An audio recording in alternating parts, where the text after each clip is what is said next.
mbanje kubasuhuza aho muri mwese, yaba bari mu Rwanda cyangwa bari muri diaspora nyarwanda. Turabashimira kuba mubana natwe kuri channel yacu yitwa The Memory Keepers. Ni iby'agaciro kubagira.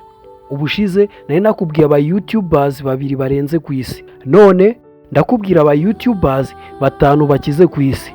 Aho ku mwanya wa gatanu turi buhasanga witwa Ryan Sword. Uyu ni umwana wavutse muri 2015. Niba wabyumvise neza, ubu turi muri 2026, bivuze ko umwana wavutse muri 2015 afite imyaka 11. Ni umu YouTuber wa gatanu mu ba YouTubers batanu bakize ku isi. Afite channel ifite aba subscribers miliyoni 40 na views biliyoni 63.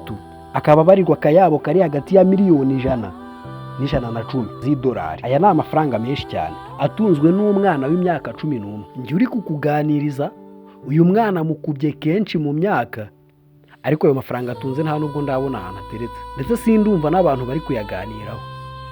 Nyuma y'imyaka 3 gusa avutse, ubwo ni muri 2018, bamufunguriye channel ariyo yabaye ikimenya bose kugeza ubu ngubu, ikaba imugize umu YouTuber wa gatanu mu bakize ku isi. Uwo ni Ryan Sword. Ku mwanya wa 4 turahasanga uyu mwana w'umukobwa nawe muto cyane witwa Light Nastia. Uyu ni umwana nawe wavutse muri 2014, gusa kugeza amagingo ya ni ikimenya bose kuko afite channel ya YouTube ifite abasaga miliyoni 130 z'aba subscribers. Ibyo bikamugira umuntu wa 4 uhembwa gatubutse kurusha abandi ku isi. Ni umwana ukunda kwikorera utuvideo ari kubara nk'inkuru cyangwa se ari kwikinira n'ibipupe bisanzwe. Iyi channel yamugize umu YouTuber wa 4 mu bahembwa gatubutse ku isi. Yafunguwe muri 2016. Uyu mwana yari afite imyaka 2. Akaba barirwa hagati ya miliyoni 104 kugeza kuri miliyoni 120 z'idolari. Aya ni amafaranga menshi. Akaba ari channel ifite total views zisaga biliyoni 119. Izi ni nk'igiteranyo cya views z'aba YouTubers bo mu Rwanda bose. Mbere yuko dukomeza, ndagushishikariza gukora subscribe, like, comment kugira ngo tujye dukomeza tubana umunsi ku munsi kuri channel yacu The Memory Keepers. Ku mwanya wa 3 turahasanga witwa Logan Paul. Afite akayabo ka miliyoni 150 z'idolari. Aho afite aba subscribers miliyoni 23. Akagira total views biliyoni 6. Ni umuntu ukunda kwamamaza cyane ibintu by'amaprotein cyangwa se ibintu bijyanye na boxing, dore ko bivugwa ko nawe yigiza yikina. Uwo ni Logan Paul. Akaba umu YouTuber wa 3 uhembwa gatubutse ku isi kurenza abandi. Iyi channel yamugize ikirangirire imwinjiriza gatubutse. Ni channel yatangiye kuri tariki 29 z'ukwa 8 2015. Niba wumvishe neza, uyu yatangiye channel mu gihe aba bana babanje bavukaga. Ese aba bana ni irihe banga bakoresheje? Ku mwanya wa 2 turahasanga uyu yita Jeffree Star. Uyu Jeffree Star atunze miliyoni 200 z'idolari. Afite aba subscribers miliyoni 15. Akagira total views biliyoni 2. Uyu ni umuntu ukunda gupostinga video cyane cyane agaragaza ama makeup cyangwa se yamamaza ama makeup. Akenshi akunda kuba yanayiteye, nibyo bimwinjiriza ku gatubutse. Iyi channel imugira umuntu wa 2 kubinjiza gatubutse ku rubuga rwa YouTube ku isi.